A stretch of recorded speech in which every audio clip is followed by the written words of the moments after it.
Les lumières scintillent, les histoires s'invitent. Sab en live vous présente un nouveau voyage de Noël et je suis là pour partager avec vous les mots d'Alexandre Dumas père et son casse-noisette sur une musique de Tchaïkovski.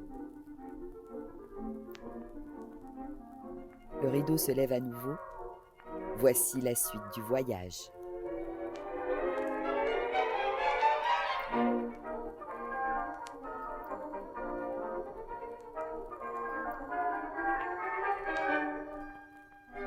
On ne fait pas une chute de quelques 1000 pieds sans se réveiller.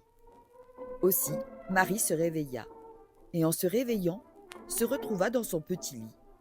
Il faisait grand jour, et sa mère était près d'elle, lui disant « Est-il possible d'être aussi paresseuse que tu l'es ?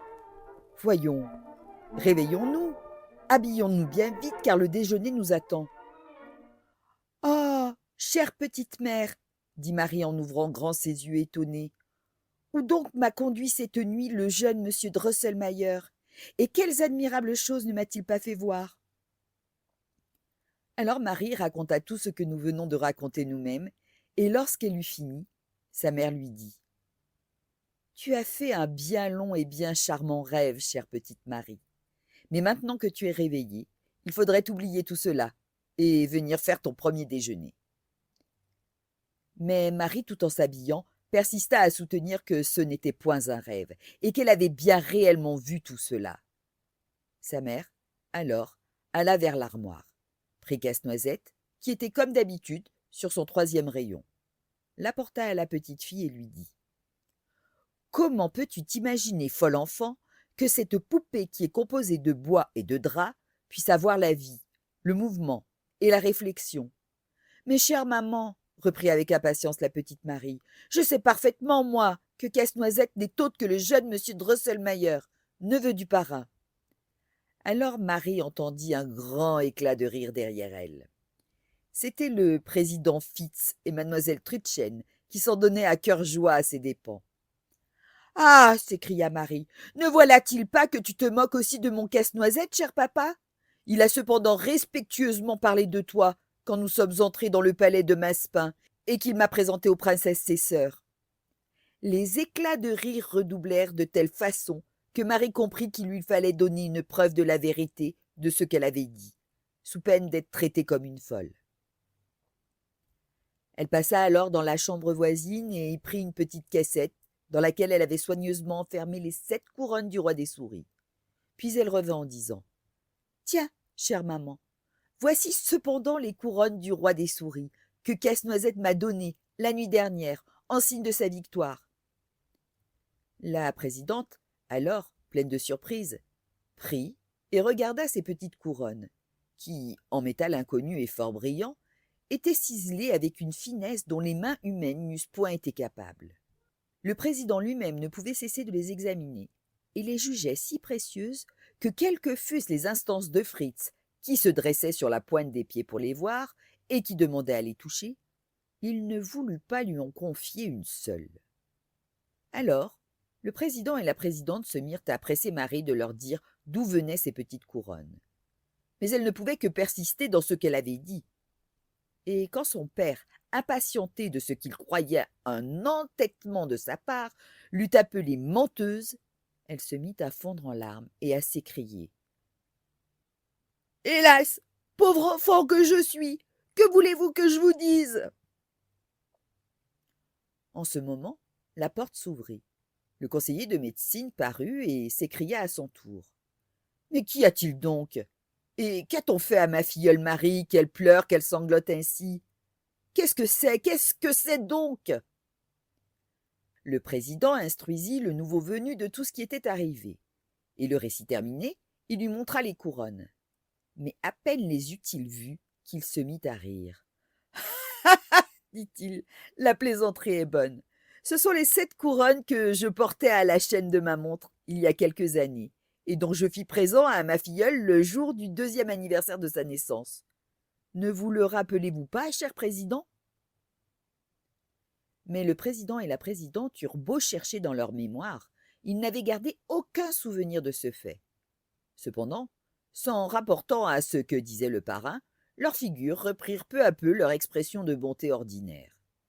Ce que voyant Marie, elle s'élança vers le conseiller de médecine en s'écriant: « Mais tu sais tout cela, toi, parrain Drosselmayer! Avoue donc que Casse-Noisette est ton neveu et que c'est lui qui m'a donné ces 7 couronnes. » Mais parrain Drosselmayer parut prendre fort mal la chose.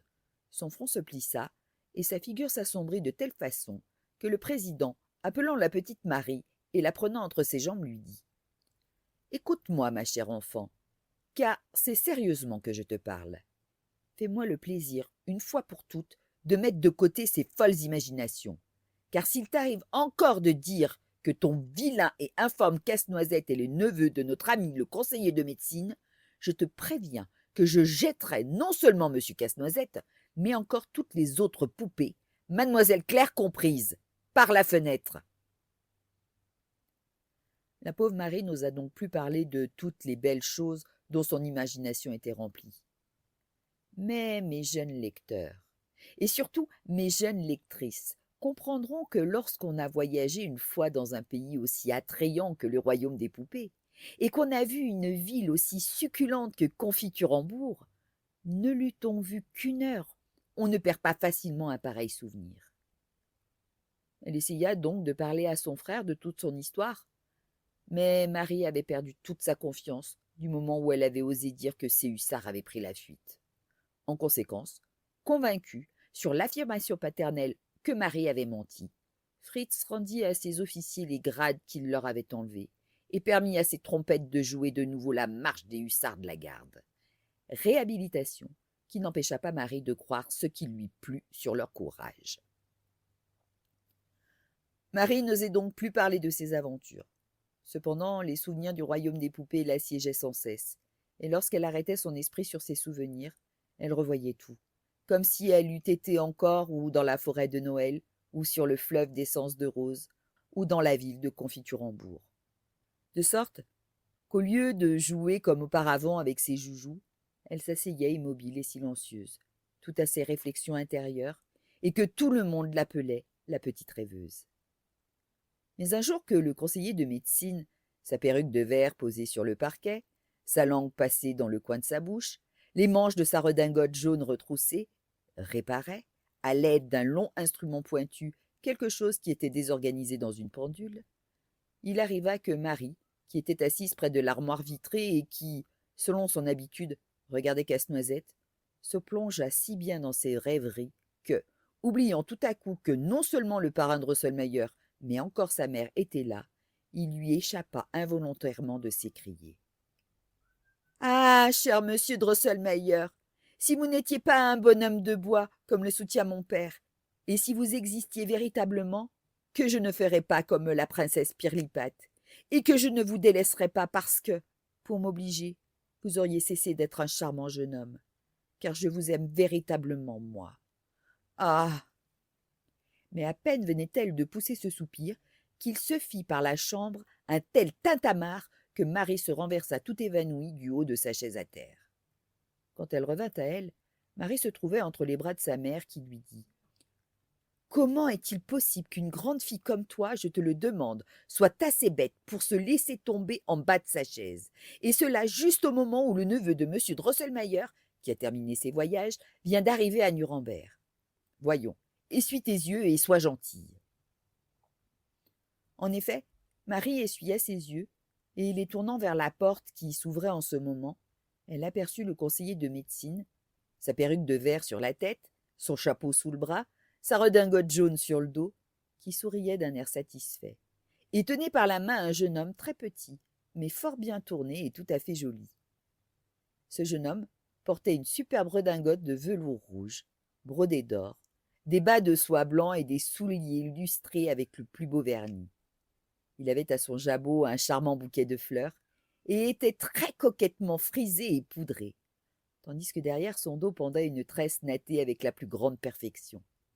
En outre, la petite épée qu'il avait au côté semblait être toute de pierres précieuses, et le chapeau qu'il portait sous le bras était tissu de la plus fine soie.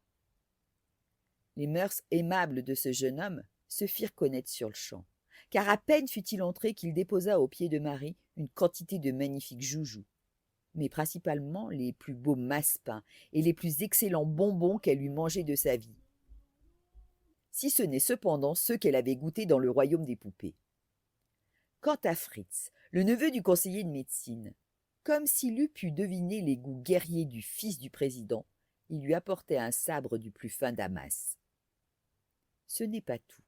À table, et lorsqu'on fut arrivé au dessert, l'aimable créature cassa des noisettes pour toute la société. Les plus durs ne lui résistaient pas une seconde. De la main droite, il les plaçait entre ses dents. De la gauche, il tirait sa tresse, et crac, la noisette tombait en morceaux. Marie était devenue fort rouge quand elle avait aperçu ce joli petit bonhomme. Mais elle devint plus rouge encore lorsque le dîner fini, il l'invita à passer avec lui dans la chambre à l'armoire vitrée. « Allez, allez, mes enfants, et amusez-vous ensemble, dit le parrain. Je n'ai plus besoin au salon, puisque toutes les horloges de mon ami le président vont bien. » Les deux jeunes gens entrèrent au salon, mais à peine le jeune Drosselmayer fut-il seul avec Marie, qu'il mit un genou en terre et lui parla ainsi. « Oh, mon excellente demoiselle Silberhaus, vous voyez ici à vos pieds l'heureux Drosselmayer, à qui vous sauvâtes la vie à cette même place.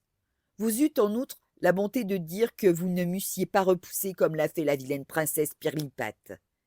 Si, pour vous servir, j'étais devenu affreux. Or, comme le sort qu'avait jeté sur moi la reine des souris devait perdre toute son influence le jour où, malgré ma laide figure, je serais aimé d'une jeune et jolie personne, je cessai à l'instant même d'être un stupide casse-noisette, et je repris ma forme première, qui n'est pas désagréable comme vous pouvez le voir. Ainsi donc, ma chère demoiselle, si vous êtes toujours dans les mêmes sentiments à mon égard, faites-moi la grâce de m'accorder votre main bien-aimée. Partagez mon trône et ma couronne et régnez avec moi sur le royaume des poupées. Car à cette heure, j'en suis redevenu le roi.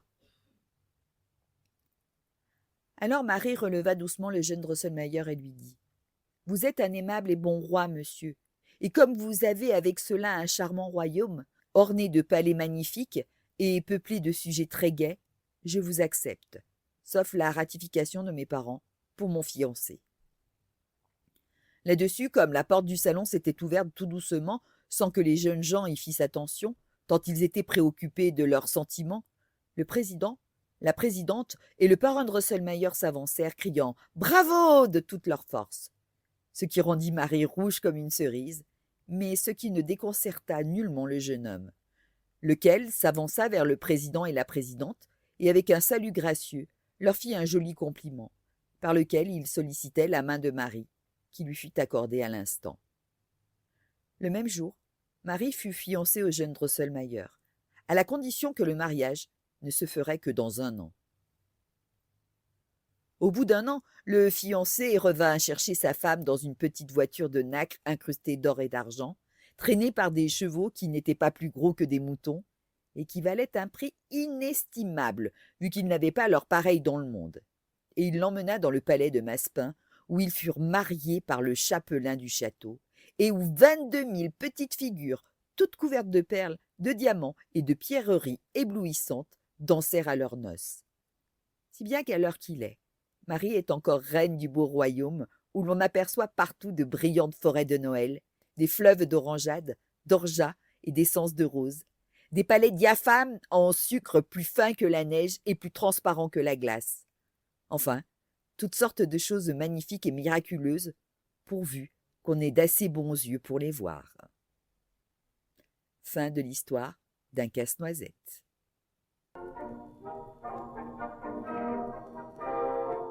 Si d'aventure cette histoire vous a plu, je vous invite à m'encourager en likant, commentant ou vous abonnant à ma chaîne YouTube.